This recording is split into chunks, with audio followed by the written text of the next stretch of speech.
My husband and I were on a date when his mother stormed into the restaurant and shouted, "Why didn't you invite me?" My husband apologized and pulled out a chair. Holding back my fury, I stood up and said, "You two enjoy, because I'm done with this marriage." The entire restaurant went silent. A 34 female was married to a man, let's call him Eli, 38 male for 6 years. We met through mutual friends and got married after 2 years of dating.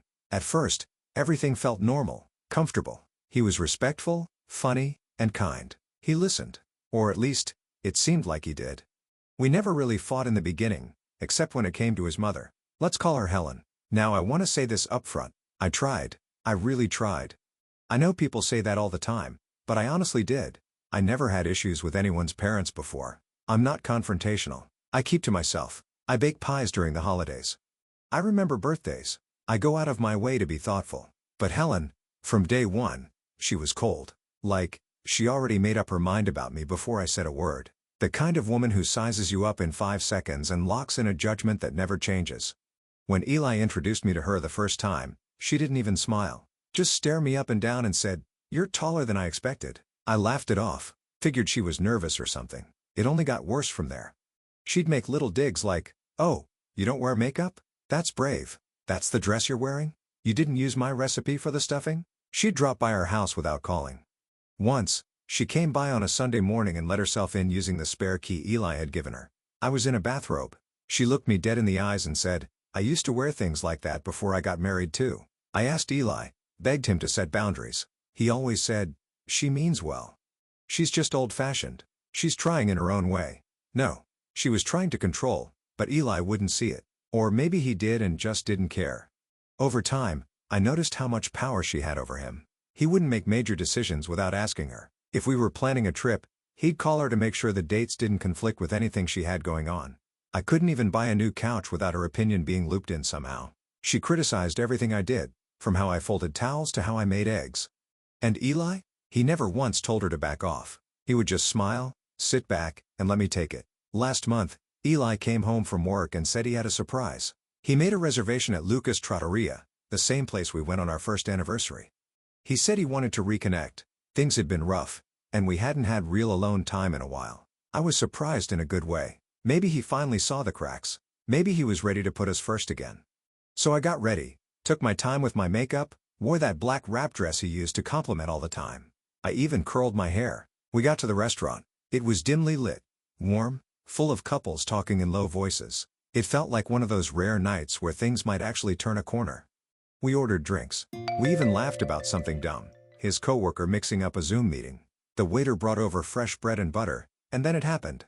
We were mid-conversation when I heard a sharp voice from behind. "Why didn't you invite me?" It cut through the room like a knife. Every head turned. I looked up, and there she was. Helen, in a leopard print blouse, heavy makeup, carrying one of those oversized purses that looks like it could hold a bowling ball, standing in the middle of Luca's, glaring at us like we had committed a crime. Eli froze. "Mom?" She walked over like she owned the place. "You told me you were staying in tonight. You didn't say you were coming here." "I told you I wanted to try this place." I couldn't speak. My jaw clenched. My heart pounded in my ears. She turned to me and said, "You didn't think I'd want to be included? It's very selfish of you." And then Eli did it. He looked at her, then looked at me, and pulled out the empty chair. "Just sit, Mom. It's fine."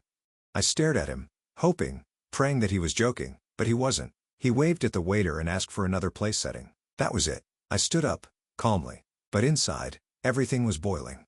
I said, in a voice I didn't recognize as mine, "You two enjoy because I'm done with this marriage." And I walked out. The restaurant went silent. I don't mean a few people looked up. I mean, everyone stopped talking. Even the clinking of silverware stopped. I didn't turn around. I didn't look at either of them. I walked out the door and didn't stop until I reached the corner. I took out my phone, called an Uber, and went to a friend's house. I didn't go home that night or the next night. When I finally returned, Eli was waiting. He looked stunned. Like I had been the one who ruined the night. Like I was the unreasonable one.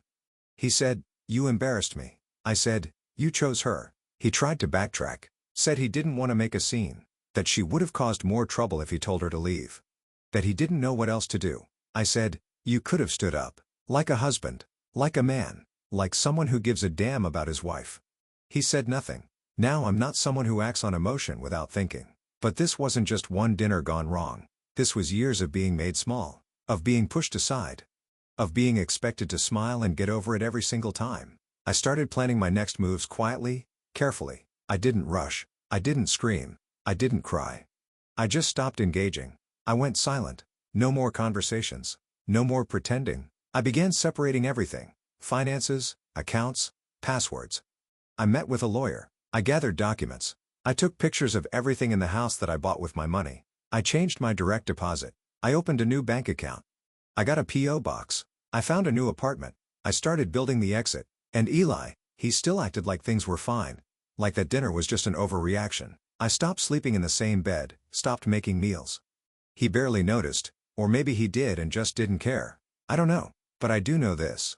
Helen has no idea what's coming. After the restaurant incident, I stayed quiet. I needed time. I needed space. Eli, on the other hand, acted like nothing had happened. The day after I returned home, I found him playing video games on the couch like it was just any Saturday. He looked at me and said, "You feeling better?" I didn't answer. He said, "You know how she gets. It's easier just to let her come along than deal with the drama." I stood there staring at him, wondering if he even heard himself. I didn't respond. I just walked past him, and from that moment on, I was done pretending. No more talking it through. No more asking him to set boundaries. I already did all that. This time, I wasn't going to ask. I was going to act. I started making copies of everything: bank records, receipts, emails, texts. You know what helped? The fact that I handled most of our finances. Joint savings? All my deposits. Rent? Paid through my account. Credit cards? Mine. I even spotted most of the down payment on the condo. You know what else I found? That Eli had been sending Helen money. Small amounts at first, $100 here, $150 there. But it added up. I saw a transfer labeled Mom's refund for car repairs. Another one that said Helen groceries. Even one marked reimburse Mom for brunch. I never agreed to that. Never even knew. When I asked him about it casually, he said, "She's done so much for us. It's the least I can do." Us? She did nothing for us. She sabotaged us. I added those screenshots to the folder. Here's where the story takes a turn. One morning, while Eli was in the shower, I heard his phone buzz. I wasn't snooping, but I saw the notification. It was a message from his mother in their group chat. "Did you tell her yet?" My stomach dropped. I opened the chat. Helen had sent multiple messages. "She's going to find out eventually. You said you'd tell her last week. It's not fair to keep hiding it. I'm tired of the lying." There were no other names in the group chat. Just Helen. Just Eli. I stood there holding the phone, heart racing. What the hell were they hiding? When he came out of the shower, towel around his waist, I didn't yell. I didn't throw the phone. I just handed it to him. He went pale. "Read it," I said. He didn't. He just sat down on the bed and put his face in his hands. "I was going to tell you," he mumbled. "Tell me what, Eli?" And then it came out. He admitted that Helen had moved into an apartment 2 floors below ours, 6 months ago. She hadn't told me because she didn't want to make it weird. She wanted to be closer to her son and keep an eye on things. Let me say that again. This woman had been living in our same building, 2 floors down, for 6 entire months. She watched me come and go. She probably watched from her balcony. She saw when I left for work, saw when I came back, and never once said a word. And Eli helped her move in, helped her find the unit, helped her carry the boxes, and then lied to me for half a year while she crept around the building like some uninvited spy. I was speechless. I couldn't even think straight. He said, "She just wanted to be nearby."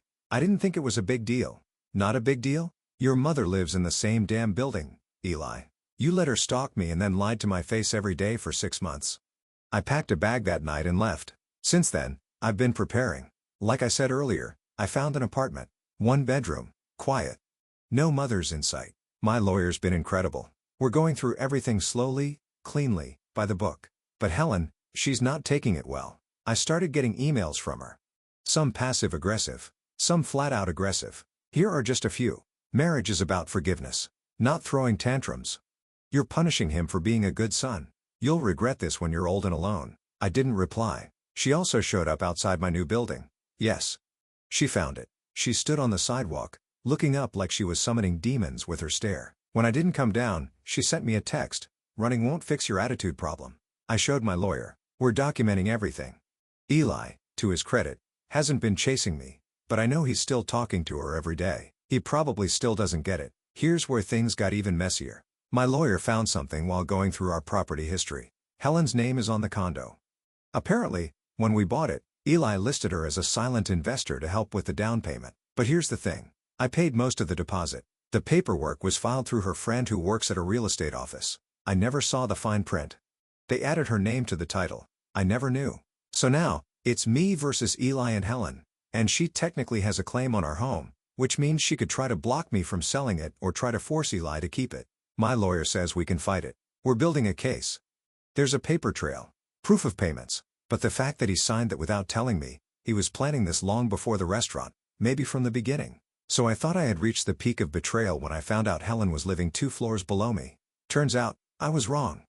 I didn't even know how deep this went until this week. I thought I was just dealing with a boundary-obsessed mother-in-law and a weak husband. I didn't realize I was in the middle of something way more calculated. 2 days ago, Eli texted me asking to meet. He said he wanted to talk about how to end things peacefully. For once, he sounded serious. So I agreed to meet him at a coffee shop, not Lucas. Don't worry. He showed up with a folder. Easy. I brought some papers. Nothing legal. Just something to make the split smoother. I didn't touch them. I asked, "What are these?" He hesitated. "It's just a quick property settlement. My mom's lawyer helped put it together, just so we're all clear on who gets what." I opened the folder, scanned the first page. My heart sank. It was a quick claim deed, transferring my interest in the condo to Helen.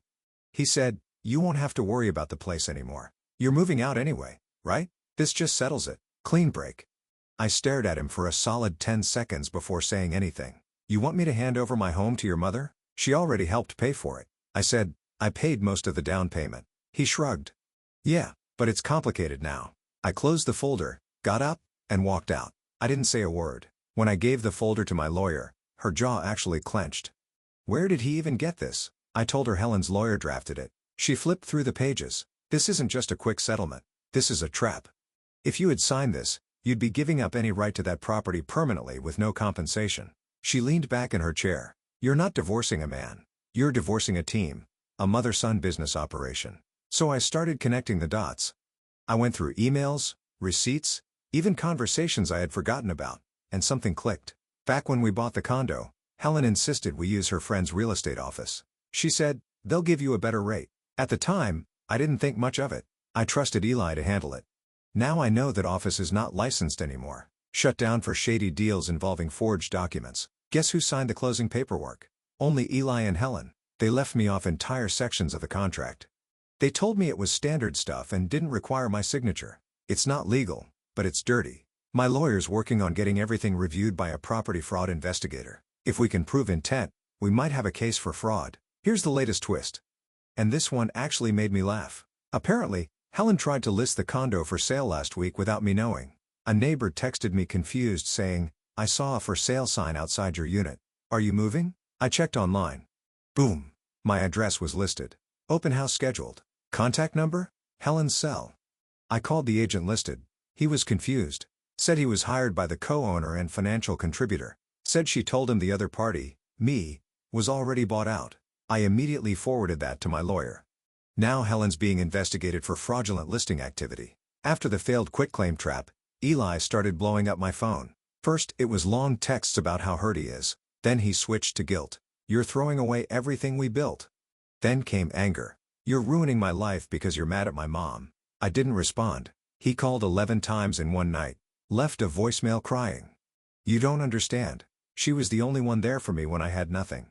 She gave me everything. And now you're taking it all away from her." That told me everything I needed to know. I wasn't just married to Eli.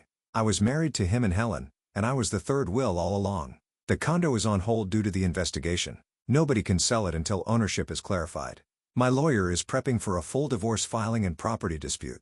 I've started therapy weekly. I didn't realize how broken I felt until I left that house. Helen is under watch. If she pulls another stunt like the fake sale, we'll file criminal charges. There's more I haven't shared yet. Things I've discovered about Eli's bank accounts. Things I'm pretty sure Helen doesn't even know I know. That part's coming soon. This isn't over. Not even close. At this point, the legal battle was underway. The divorce was in motion. The property dispute was a nightmare, and Helen had already made a failed attempt to list my condo for sale behind my back. But it still wasn't over because some people don't go down quietly. It was a Thursday night. I was at my new apartment eating takeout when I got a text from Eli. "Can you come to dinner at Mom's? One time. To talk." I didn't respond right away. I sat with it. Something about the tone felt off. Too calm. Too rehearsed. My gut was screaming. But I agreed. Why? Because I wanted them both to say it all out loud. No more hiding behind texts or fake documents. I wanted to see them squirm face to face. I needed it for closure. For myself. I got there early. 7 p.m. sharp. Helen opened the door, all smiles like nothing had ever happened. Her place smelled like meatloaf and entitlement. She said, "Glad you came. We can be adults about this." I didn't smile. Eli was already there, sitting at the table, looking tired and worn down, like someone who hadn't slept right in weeks. Good. We sat. Dinner was quiet at first. Then Helen cleared her throat. "We wanted to talk about the condo." "About what's fair." "Fair?" I almost laughed. She continued, "You were never financially prepared to buy something like that. Eli and I made it happen. It only makes sense that we protect our investment." Eli nodded slightly. "It was never meant to go this way." I put my fork down. "You mean the way where you lie about her living in the building, forge my signature, and try to trick me into signing my property over with a fake quitclaim?" Helen frowned. "Don't be dramatic." And that was it. Something snapped at me. I stood up. "You think this is about property? This is about how you both disrespected me every day for 6 years. You never saw me as family. You never even saw me as real." Eli said, "I tried no. You hid behind her your entire life. You never really left her house.